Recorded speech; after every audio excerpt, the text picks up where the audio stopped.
What's happening, everybody? Welcome to Elite Encounters and our complete playthrough of Paizo's Bloodlord's Adventure Path for Pathfinder 2nd Edition. Want to give a special welcome back to the Elite. That's everyone out there that is currently following or subscribing to our content. If you are on Twitch, make sure you're hitting that follow button if you're new to the channel. And if you're watching on YouTube, we are simulcasting live in 4K on YouTube. If you're new to the channel there, be sure to hit that subscribe button. Both of those are free, but those will give you notifications when this channel goes live with role-playing game content. We are, like I said, live on Twitch. We are also live on YouTube. We also, if you're there, check out the links to our website at elite-encounters.com, where you can find links to our socials, information about upcoming projects, and also links to our Patreon, where if you'd like to support us financially, you can hit us up there. That brings us to giving out the skull bones. So for those of you who are new to the channel, the skull bones, if I can manage to hold it in my trembling hand, the skull bone is the token. So we are live, by the way. I probably mentioned that already, Twitch, YouTube, all those things. The skull bone is a token system that we use here at Elite Encounters on the Bloodlords campaign, at least, to represent our hero points. In Pathfinder 2nd Edition, hero points are what we use to re-roll a d20 roll that you don't like. You can force the GM to re-roll a d20 roll that you don't like that I rolled, or you can cash in all the skull bones you've earned up to that point to avoid death, which we've had happen a number of times on the show. So while I'm giving this out, this kind of brings us to our next segment called Actually. Actually is just a little moment we take to go over any rules that I messed up on the previous session, or maybe rules these guys messed up on in the previous session. And I didn't catch as the GM, so really it's my fault. Or just things we want to clarify because we have a couple weird systems going on. So the only thing that I want to talk about with Actually, which was a surprise to me, that we got through an entire episode last week that was full-on combat the entire time. Yeah, that was and there wasn't really any Actually moments except one. And that was the use of a skull bone on someone else's d20 roll. Oh. No. Not gonna do it.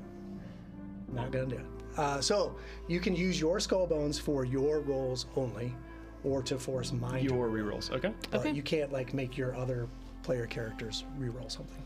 And then does that also mean you reroll when it's something for me? Like, I can't make you reroll your attack on someone else. Right. Yeah. Okay. That's a good point. Yeah. No, I will say, no, I'm going to take that back. I will say, now we're just getting into nitty grit. And I think what I'm going to do now that you brought that up, Joseph, is take away the ability to make me reroll, period. Huh. So I want everybody to look at Joseph right now and realize what he's done. Oh. No. No, I'm totally joking. I just want to fuck with Joseph a little bit. Huh. No. Killer GM. Yeah. Right. It's it's just kind of having a drill sergeant die. moment there. Like, look what you've done to your team. I'm sorry. No, for right now, I think it's okay to, because we have the audience participation, skull bones, and channel points. We'll talk about that in a second. Boy, that is, for right now, let's just keep it if you really want to spend your skull bone to make me re-roll something that's happening to someone else at the table, okay. But then you're out of skull bone, and then when you die, I'm going to keep an eye on that opening. That's right. And the creatures know who has and who doesn't have. Yeah, skull that's bones. right. Yep. All Totally creatures in my target. campaign world have the skull bone sense special monster ability. Okay. So, shut up, dude. I was saying, how many actions does that take? It's a free action. It's just an aura that occurs. Welcome to Elite Encounters. So that's Actually. Let's talk about what happened last time. Oh yes, let's. On Bloodlord. So you guys, after working your way through the factory and finding Decrosia, you found her polishing her weapons at her desk, only to have her leap out of the window to the streets below. You guys observed this and decided to push the attack and jumped it down into the street after her. Most of you did. Some of you still hung out in her office. As you jumped out to take the fight to her in the streets of Paquette, Ophelia jumped out and placed a curse on her right away.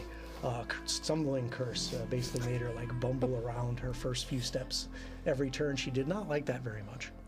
So she decided to shoot Ophelia in the face, which nearly killed her. And that she did. Yeah, that was scary. And then, as the fight ensued, Amon was face to face with her and held up a shield like he usually does, and she almost destroyed that with a rusting grasp. And you continued to press her as you basically were whittling her down, as she was whittling you down in return. Yep. Her guardian from inside the factory burst out onto the street and joined the fray. This was something called an Asmachian effigy that you guys never were able to identify, but this creature is called an Asmachian effigy. It's actually a statue to an old deity from a long time ago. But this particular effigy is infused with not only necromantic energy, but also like planar energy. So it's a very bizarre creature, but this thing charged into the fray, knocking into Amon. It got really hairy. You guys were basically forced into a fighting retreat. However, Lysander's needle darts finally did fell Decrosia. And as that happened, the townsfolk were already starting to like come out of the buildings, lean out their windows, and realize that you guys were attacking the boss in the streets of their town. So it was definitely time to beat a hasty retreat. As you were running away from the remaining effigy, Lysander and Ophelia both held the creature at bay with their magics as the group were kind of making their way to the graveyard. Mert made a quick detour to grab the corpse of Decrosia for some reason. Lysander wisely summoned in a skeletal minion and had that thing self-destruct right in front of the effigy, effectively like setting your escape, basically assuring your escape from this creature. As this explosion went off, it stumbled out of the flames and collapsed dead in the streets, and you made your way into the cemetery, into the Maitland Mausoleum. Once you got inside, you found the couple there laying on the floor in an embrace, their final embrace, as their skeletal remains were slowly turning to dust. And that's where we'll pick up. You guys, I think, had some discussion about what was going on with these two and their search, their hunger for revenge. And I'll let you guys tell me what happens in the mausoleum. Sure. I think Mert is still like, there's been a lot of conversation back and forth about like, they seem to be at peace, but just very struggling to accept that. Like, I brought her so you could take your vengeance out and be in, taste the vengeance. What happened? Why could you not get to exact your vengeance? Why are you gone? Is there a recall knowledge I could make to like why they would be disintegrating in this moment? Yeah, sure. Religion. Yep. I'll give you a recall knowledge religion roll at your current level. Which is 10. Okay. So on the surface, you know that these creatures are revenants. That's already been identified. You know that they have revenants are reanimated into undeath because of this desire for revenge. You know that Decrosia murdered this couple at their wedding ceremony by poisoning them. So can you know definitively that because Decrosia is now dead, that hunger is no longer there to continue to animate them? You're not entirely certain. But that would make sense, I think.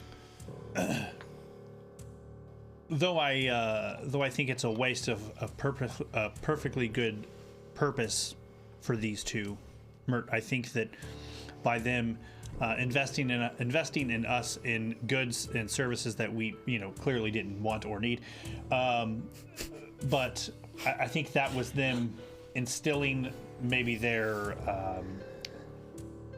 passion for this revenge, and I think we were their instrument to their revenge.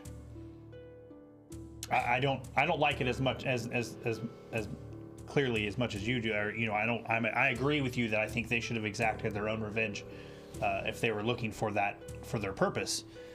But how are they gonna exact their revenge on a corpse? She's already dead. They can't do any more to her. None of it makes any sense. I don't get it. I wanted them to be able to taste it. I wanted to taste. They must have, or they would still be here. yeah, but you don't know that. I'll just look at it on the bright side. They're not here. The bright side, you just got your face shot off 15 minutes ago. What do you mean the bright side? But I had my own purposes. They just happened to align with theirs. It doesn't make sense to me. Everyone we run into that's murdered, something different happens. It makes no sense. We ran into High Ridge's wife. She broke out of that sarcophagus and disappeared. These two were too weak to even leave their own mausoleum. It makes no sense. This whole time, like, as we entered the mausoleum and saw them on the ground, like, I just fell to my knees, like, looking at them, right? And, who I've been, who I've always been, I should be happy that they're at peace. But I'm not. Like, I've seen a side of the undead that I've never anticipated with the crew on the ship. And, they were still reanimated when they embraced like this. Like, I should be happy they're at peace, but I don't know what to make of any of this. And then I'll go sit in the corner and sulk, contemplate. I don't get it, Amon. It makes no sense. This whole unfinished business. I still can't even grasp why it's so different for everyone. I don't think we should be here. I don't know that it's safe for us to leave yet. That's the problem. I agree with you, but I don't think it's... This is not the place we were before. And Alara's just gonna kind of back against the wall. It's somehow sacred now because there's some muddled remains of a couple? Is that what you're saying? Oh, so now that they're not serving the purpose that you wanted, they're just unimportant remains? I thought it was the purpose they wanted.